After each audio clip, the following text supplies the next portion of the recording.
Olá, queridos, tudo bem com vocês?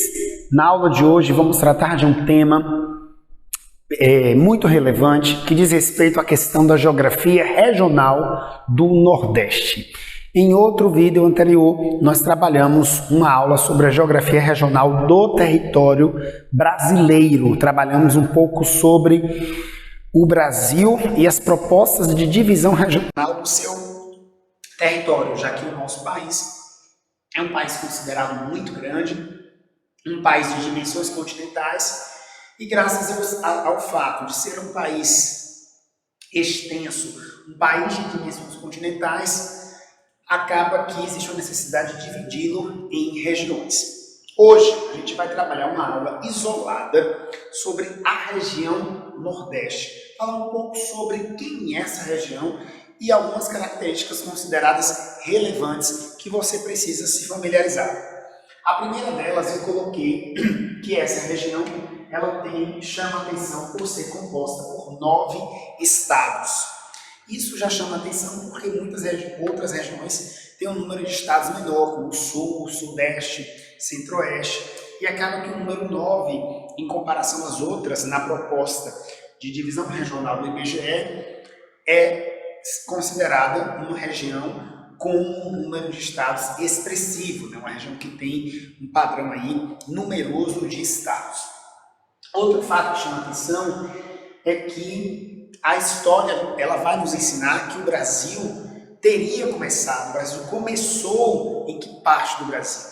O Brasil começou nesse litoral nordestino, nesse litoral tão importante, e aí foi desenrolando, né, as experiências de descobrimento, as experiências de planejamento para uma colonização, da colonização, que não necessariamente aconteceu no mesmo intervalo de tempo, né? A história nos ensina, é uma ciência incrível, e ela nos ensina que existe um intervalo muito significativo entre o período que o Brasil teria sido achado, descoberto, e que teria dado início propriamente à colonização. Mas de fato a gente percebe que as primeiras experiências, à luz da história, os primeiros ciclos econômicos, a sede, o palco desses eventos se dá nessa importante região Nordeste. Graças a isso, né, um fato que repercute muito mesmo, eu falo isso com experiência de análise de provas de muito tempo, é muito comum ser colocado em provas o fato dessa região ser uma referência na questão dos latifúndios, ou grandes extensões de terras gigantes, propriedades rurais de um tamanho absurdamente expressivo, de tal forma que por vezes eles chegam a ser tão grandes que não são plenamente utilizados. Acaba caindo na característica do subaproveitamento. Os latifúndios, eles podem acontecer em várias partes do Brasil, graças à maneira como o país foi construindo a sua história.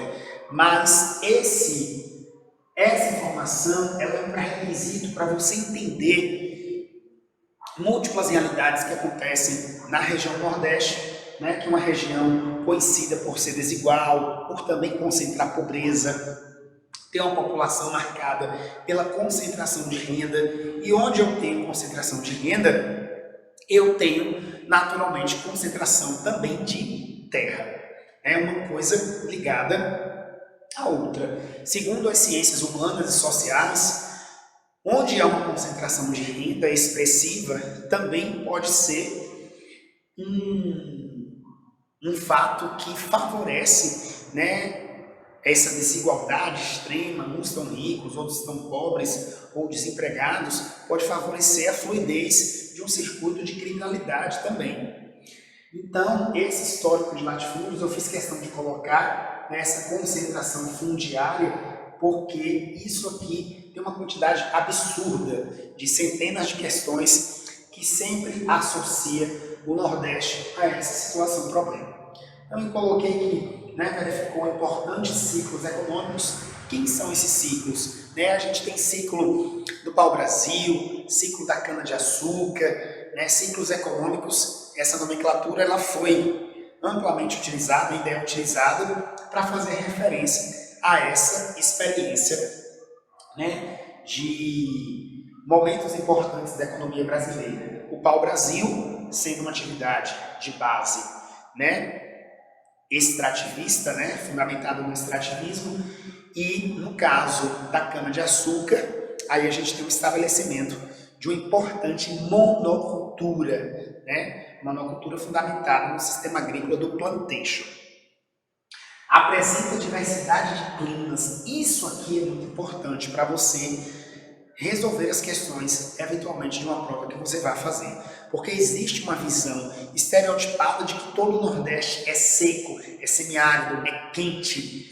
E a geografia vai explicar exatamente o contrário. A geografia vai explicar que existe uma variedade de climas, né? Uma realidade para o litoral, uma realidade para a área central do território da região Nordeste, áreas intermediárias ou zonas de transição entre essas sub-regiões, e por aí vai. Então, se eu tenho uma variação de relevo que proporciona uma variação de climas, eu estou sujeito a ter uma variação de biomas nessas sub-regiões. Quem são as sub-regiões do Nordeste?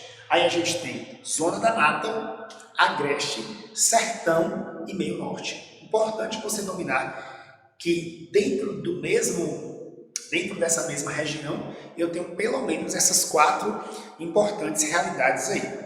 O autor mais importante, eu diria que o autor mais importante da geografia, né, que tem um número recorde de livros, artigos publicados com estudos sobre a região Nordeste, diz respeito ao autor Manuel Corrêa de Andrade, onde ele vai trazer muitas publicações em relação a isso. Nos últimos anos, nas 2 últimas décadas, se associou muito a questão do Nordeste e o projeto de transposição das águas do Rio São Francisco. É claro, gente, que esses temas aqui dá para a gente fazer outras aulas depois separadas, e nós vamos fazer. É que o nosso formato de aulas aqui no YouTube é um formato onde a gente vai fazendo as aulas enxutas a título, né, com a finalidade de você revisar temas importantes. Mas o projeto da transposição, ele alterou muitas realidades. Muitas cidades foram contempladas com essa água, né? Produtores rurais que não tinham acesso, passaram a ter acesso a partir da transposição. Isso aqui, né, é algo que vale a pena em outros vídeos a gente fazer novas abordagens específicas sobre esse tema. Mais recentemente, esse tema também tem sido associado ao termo, né, uma terminologia mais nova, chamada de Projeto de Integração de Bacias. Né? Houve uma reformulação, graças a críticas à primeira nomenclatura, que agora tem esse novo status aí. Muito obrigado pela atenção nesse vídeo, espero que tenham gostado e até a próxima. Tchau, tchau!